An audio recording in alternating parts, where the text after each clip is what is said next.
Good evening and welcome to the Lawrence Alliance for Education meeting this evening. Please rise for the Pledge of Allegiance. I pledge allegiance to the flag of the United States of America and to the republic for which it stands, one nation, under God, indivisible, with liberty and justice for all.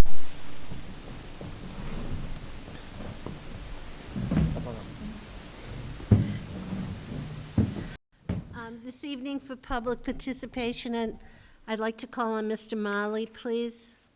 And for the record, Mr. Marley, please state your name and address, and just a reminder that the comments are 2 minutes. Good evening, honorable members. Humayun Mali, 53 Chester Street.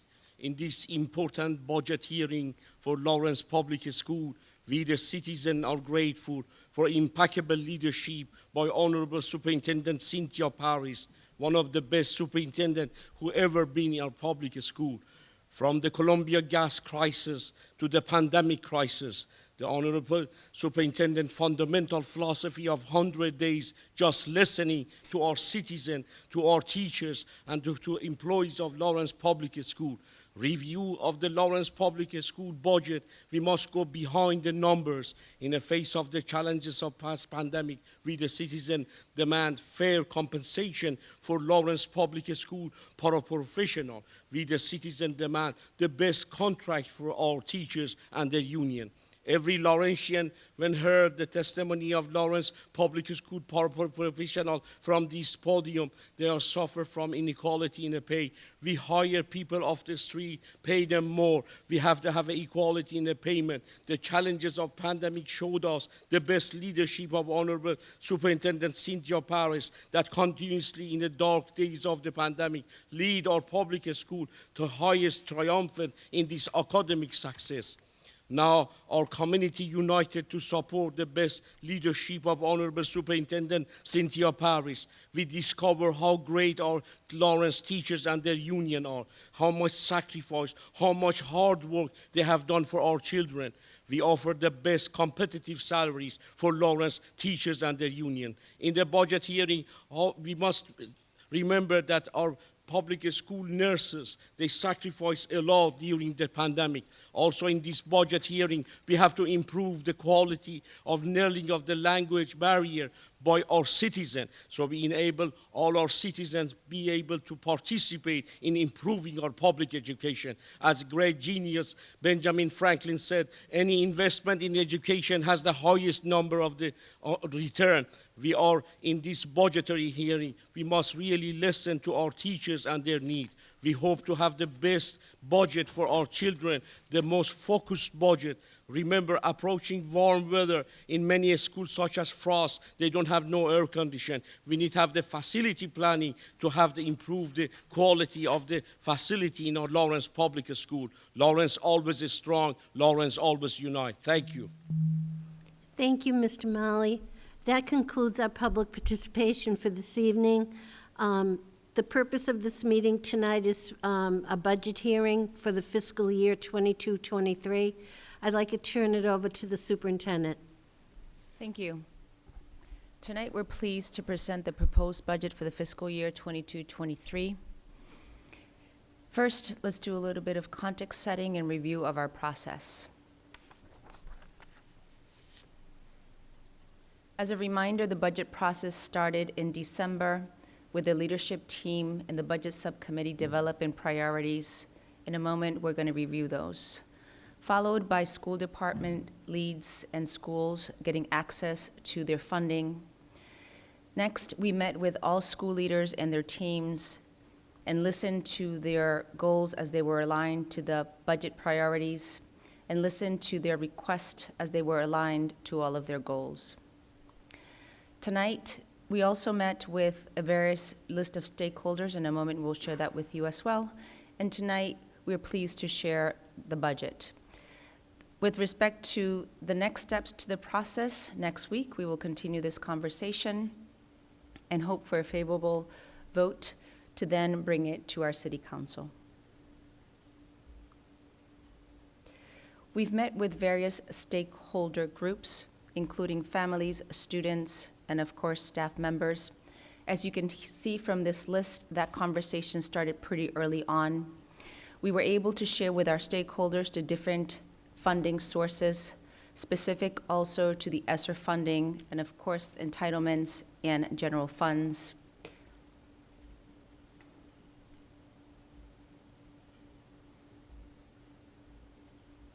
So here's the proposed draft budget.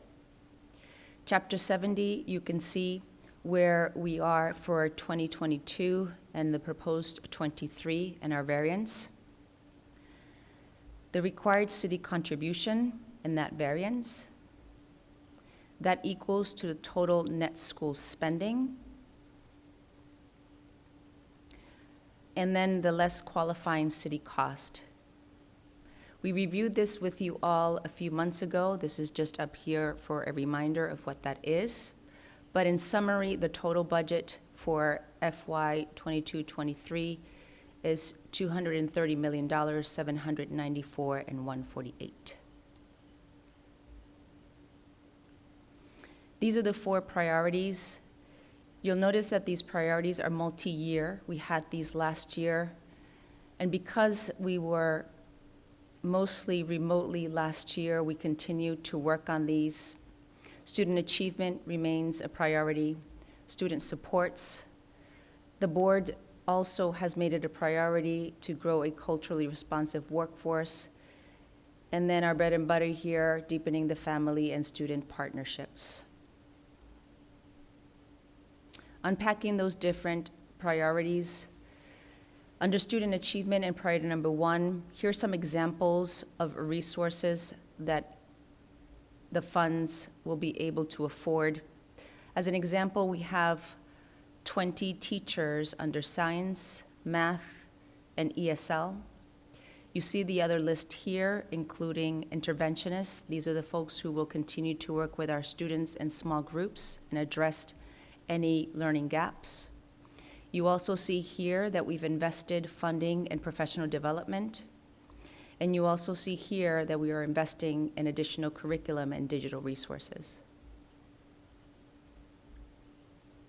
Priority number 2 is student support.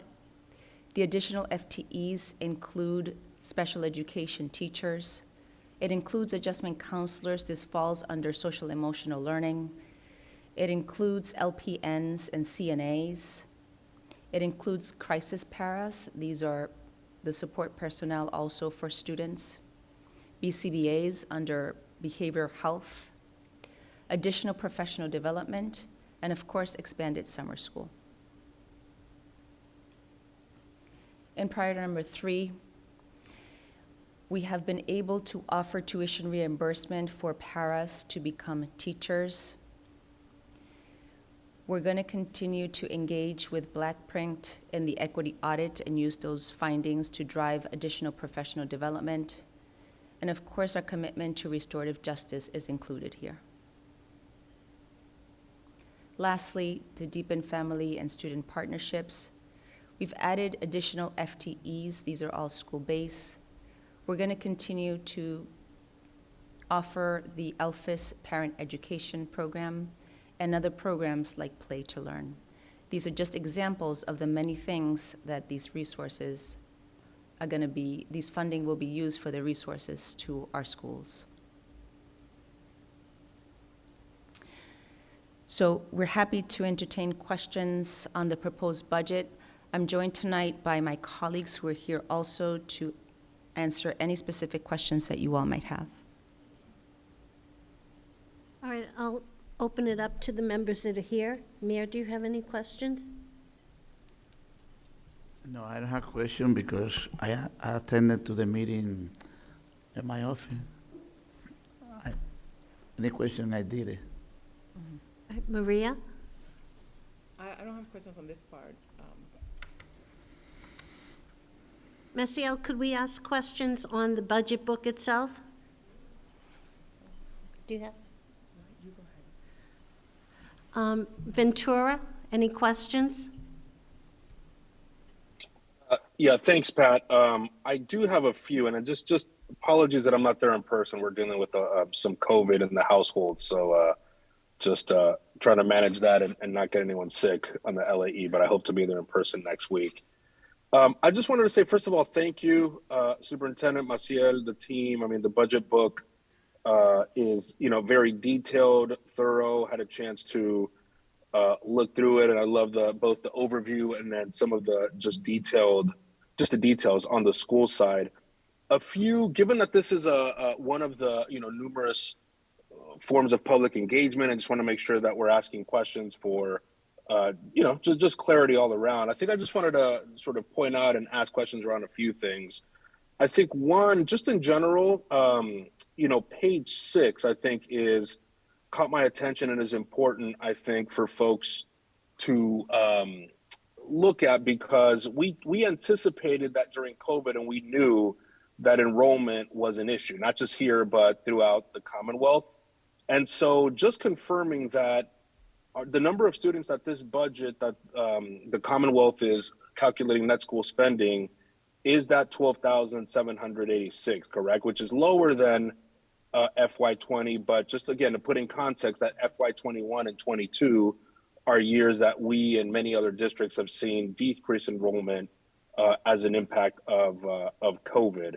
However, given the adjustments to SOA, things like that, we're seeing the per pupil, the average per student funding increasing as compared to FY20 and 21. But I think those 2 points are important, that while that per pupil student is increasing, the number of students the budget's being based on in terms of that October 1st, sort of look from last year is lower, as we expected and we knew. But I think being able to see that information is helpful. That's my first sort of comment question, Superintendent Maciel. I'm not sure if you want to, say anything about that or react to that, but I thought that was important just for the public to also, have front and center. You're right. So the number of enrollment has decreased, and the needs of our students have increased. So while the enrollment, for sure, on paper, you see that is less than the previous year, we can testify that the needs are much greater.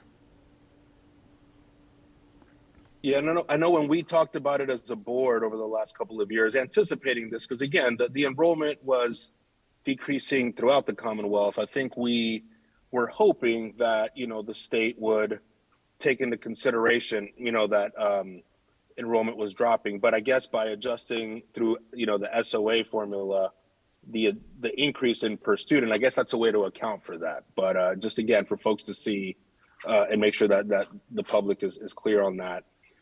The other thing I think just broadly, and thanks, Superintendent, you outlined, the ways that the investments are aligned to the 4 priorities, which I think is really, really helpful. And I think the other information, especially on like pages 7 and 8, are helpful as well in terms of providing the broad overview. I do want to ask, sort of a general question in that, like, if we look at the overall revenue for the district, and I'm looking on the bottom of page 8, which again, I appreciate how this lays out general funds, grants, and so the overall FY23 revenue, inclusive of all grants, including the one-time grants, is around $300 million, right? But then when we look at the overall expenses on page 12, the overall budget, it's listed at 246. Now, my assumption is that, some of these one-time dollars we know we can use beyond this current FY23, and that we have to reserve some of that extra 3 for FY24. But I just wanted to sort of point that out in case people are looking at the book and saying, wait a minute, it seems like we have more revenue than expenses. If you could just talk to that a little bit, I think that would be really helpful. Sure. So you're right in the sense that we don't include all of our grants. So all of the grants included in our budget are the entitlements only. So ESSER would not be included in our budget currently, and it also does not include any of those one-time grants.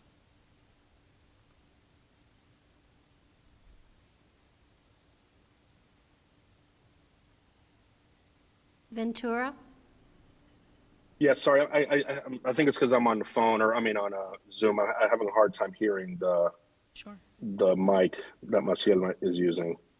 Sure, so I'll try again. Maybe this is better. I got a little That's closer. better. Thank you. Yes, yes, you got it. Thank you. Sure. So you are right. So we don't include any of the one-time grants. We only include entitlements. So that's why you're seeing a lower amount on expenditures than you would in terms of what our total revenue is for the district. Yep. And again, thank you. I'm just underlining this for the sake of, like, you know, if folks are looking at this and saying, wait a minute, the district only has 246 million in the budget. Again, just to be clear, what this doesn't include are the expenses that are being charged to some of those one-time grants, correct? Is that what you're saying? Exactly.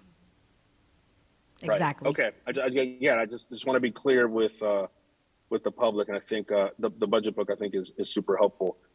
I think my final question was, with ESSER 3 especially, that I think we have to spend through, I think we have to encumber funds in December 2024. Is that correct? September of 2024 is when we have to have encumbered everything. Okay. Are we holding any of those ESSER funds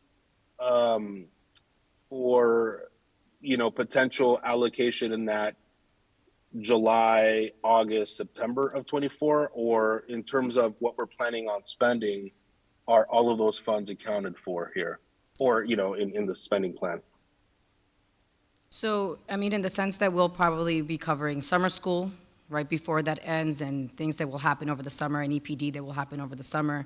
Those are the type of expenses that would happen the summer right before it closes out, because we wouldn't be able to include much for the following school year, since we would have to have expended by September 30 of 2024.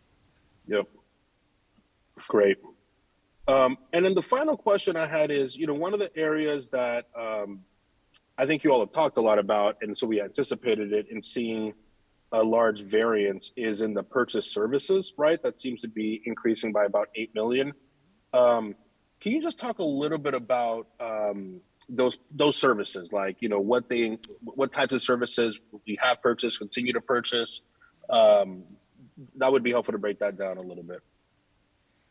Sure, so services, in the category of services, they also include professional development. We have a variety of organizations that partner with us. And the high-level overview of that is really the bulk of it is professional development and contracted services, including folks like Suffolk University, who is doing restorative justice training for us, as an example. Great. So in many ways, I mean, I think these are, like, when ESSER, right, was being created, these are the types of services that, with short-term dollars, are not only really appropriate, but necessary in this particular moment. The support for our educators, I mean, for students. So I think that makes a lot of sense, but I think just unpacking that is helpful. And the final question is, if folks ahead of next Wednesday's meeting, which again, Pat, as you've said, and Superintendent, as you've said, I believe, we have another opportunity to discuss the budget. We'll be voting on it, and so it's another opportunity for members of the public to come and talk about the budget. If members want access to the budget, like this book or all the information ahead of time, how can they get that? Yep, the book will be posted and all the materials will be posted online. Perfect. Just on the LPS website? It's under the LPS website, under the tab for Lawrence Alliance Education. Perfect. Thank you. Okay, thanks, Pat. Those are all my questions. Appreciate, again, though, just the thoroughness of the book. I mean, this is now a few years, right, that we've had a chance to engage in this process, and just really appreciate the level of detail and the work that I know goes into this meeting with every single school, with every department. So just appreciate the level of detail in here. Thank you. Thank you, Ventura. Maria? Thank you. I actually had the same question about the purchase services, so thank you, Ventura, for asking that. But can you talk, well, two questions. One is, if any of, in the individual school summaries for the budget, given that there is significantly more funding for each school, is there a reason why like, why would be a reason why the school gets less? You know, is it only based on enrollment? Is it based strictly on the principal's request, or? Yeah, I can jump in here, Maria. So our process is quite lengthy, and it's driven by needs. We try to be as equitable as possible. So each principal with their team will draft goals, and based on those goals, they request resources to be able to meet those goals. So the requests vary in nature based on, again, what the school teams have decided they need in order to accomplish those goals. It's everything from FTEs to materials to capital improvements. There's a range of things that they will request to make sure that there's a safe learning environment, to make sure that they have the right staffing, to make sure that they have the right materials. And so, along with that answer, can you talk a little bit about how do we measure those goals? You know, and this is a long time from now, but as we get ready to look on how this budget was used to achieve those goals, what is that process? Can you talk a little bit about that, and how we determine then for next year whether or not this worked or not, and what we advise to schools? Yeah, I'm glad that you asked that question. Right now, the schools we're finishing up with the school quality reviews, and that's going to give us a nice baseline as to where the schools are compared to their current goals and things that they're projecting they will need as resources to meet those goals. And then throughout the school year, there's quite a bit of formative data in the academic, both for math and ELA, that will continue to inform the current plan and goals that each schools have. Ultimately, we will do another school quality review, so then next year we'll have another comparison. And as you know, we also have more summative data in the form of MCAST and other summative data points throughout the year.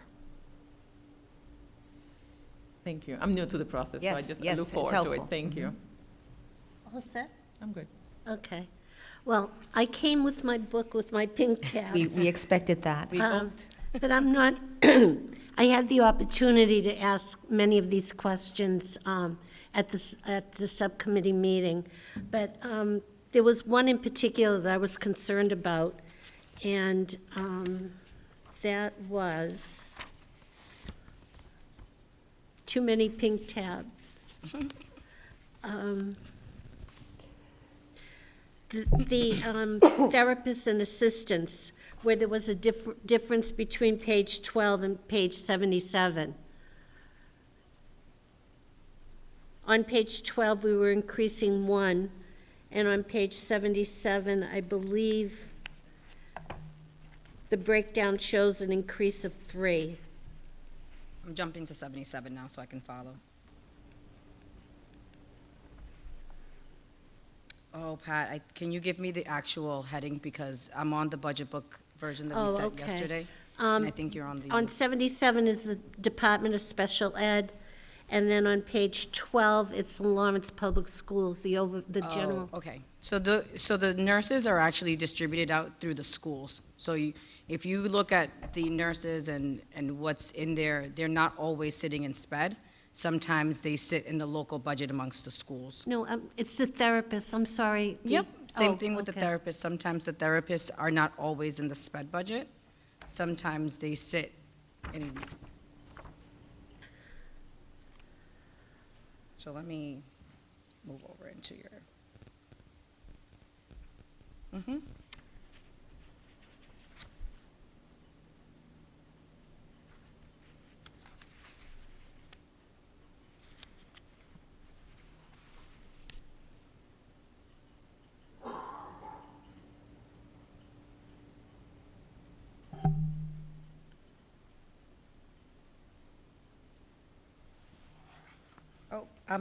Oh, Pat, if you go into the updated one, I don't know if maybe that was a change, but if you go into the one we sent yesterday, therapist says 7 on the district, and it says 7 in SPED.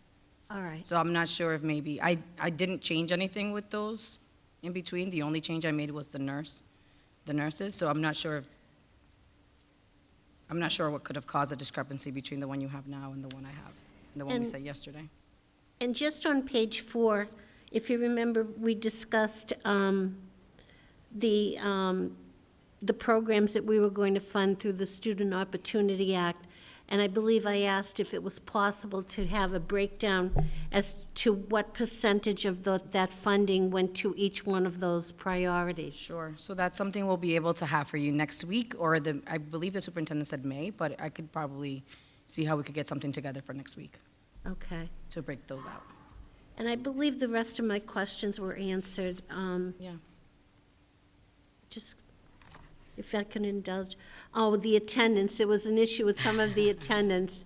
And some 100%. schools having 100% attendance and others 99.7. Yeah, we're going to have our Chief Partnership Officer jump on the mic now and share with us sort of that discrepancy and where we are with that.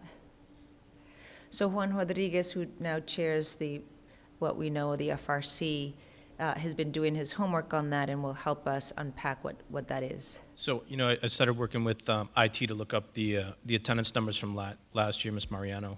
So we did take a look at a couple of select schools that did seem to have elevated reports on attendance. So we looked at it, the teachers did take accurate class attendance, mark a student RP if they were present, or R2A if they were absent. The issue was in the Power School algorithm, how we calculate attendance. For example, at the high school, kids have 4 classes a day. They have to be marked present in at least 3 of those 4 classes to be considered present for the day. At some of the schools, the daily schedule had like 10 classes. And so if a teacher didn't have a student, like for specials, for example, they might have PE on Friday or something like that. But on the daily schedule, it was still listed, so those teachers didn't take attendance. We can do a slide deck to explain it in more detail, but teachers were taking attendance. The students do have accurate attendance as far as when they attended class and when they didn't. However, the algorithm for some of the schools wasn't properly calculating to mark them absent for the day. For example, like our elementary schools, their bridge period, their attendance taking period is their homeroom period, the first period of the day. So if they're marked present at the beginning of the day, in that class, they should be reported as present for the day, et cetera. So, Well, what stood out for me is the Frost Middle. yes, correct. There was Yep. 100% attendance, and I looked at it, and it's, Yep. in a perfect world, I don't think that really happened. No, absolutely. We took an in-depth look of how we were calculating it this year as well to make sure that we're reporting it accurately for this year. So for the middle schools as well, students have to be marked present for a certain number of classes per day to be considered present. So again, we took a look at that early February, myself and the IT department, just to make sure all those calculations were correct. Again, when we did go, we looked at individual students from the Frost last year. We did see that the teachers were marking them RP or R2A properly. But again, the algorithm that we entered in Power School was not properly saying, oh yeah, even though they were marked absent for these 3 classes, they were absent for the day. So, Now, just as a follow-up with that, and correct me if I'm wrong, at the end of the year, are the attendance figures reported to DESE? yes, they are. Yeah. Okay, so they need to be accurate, correct? Yeah, we've been looking at how to, rerun the data from 2021 to make sure that we can report that accurately. We're still efforting that with IT, to see Okay. how we can do that, because obviously that closed out at the end of the 21 school year. But, it is something that we looked at for the last 5 or 6 days with IT. So, All right, thank you, Juan. you're welcome, Pat. And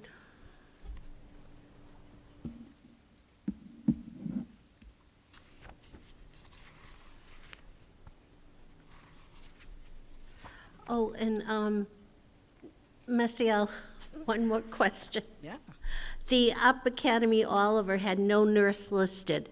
that's been fixed. That was part of the update that I did on the book that went out yesterday Okay. with the nurses. When I researched the decrease in nurses that you brought to our attention last week, that was already adjusted. There was adjustments made to Up, Leonard, both of the Gilmets, I believe one of the Parthams where you saw those adjustments being made. Okay. Thank you very much. Welcome. I just want to take this opportunity to thank the superintendent and her team for a very comprehensive budget book. I had the opportunity to attend, I don't know, a good number of the school meetings, and I was really impressed with the way the schools developed their goals to support the district priorities, and the way they were thoughtful and thorough in listing their goals and the activities.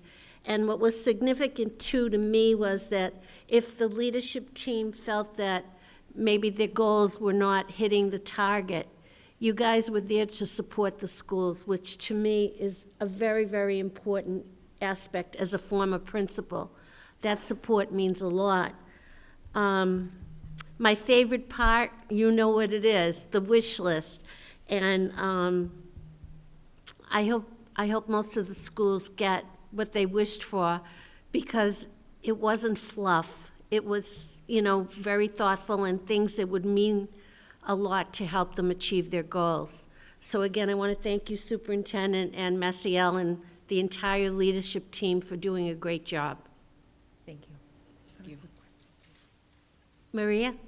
I just have a quick follow-up, and I apologize because I also have the old version of the document, but what was on the School for Exceptional Studies, that's the school I'm a little concerned because there's actually a small decrease in their funding, and I would think that those are the students with the highest need, even though I did notice that enrollment is going to go significantly down for next year. But there is a discrepancy on the FTEs. It says here that there's a decrease of 5 in the paraprofessionals and parent liaisons, and of 2 in the principals and administrators, but then the total is 3 on FTEs deduction. So for the administrators, that has to do more with the fact that there's a transition in the SES annex. And so that person pops into the, under the exempt instead of under the principal. So that's why it seems like that's happening there. Okay. And then in terms of the paras, I'd have to do a little bit more digging, but usually that's contributed by the one-to-ones. And I don't know if Cynthia maybe has. Yeah, that's exactly right. So this is based on enrollment, and as you mentioned, Maria, there is a decrease in enrollment in that program. And the paraprofessionals are often linked to the students, so wherever the student goes, that paraprofessional also goes with the student. Great, thank you. All right, are there any further questions? Ventura? No, I'm good. Thank you. I think we're good. Thank you, Messiel, and thank you, Superintendent. Our pleasure. And at this point, I'd entertain a motion to adjourn. Make a motion to adjourn. Second.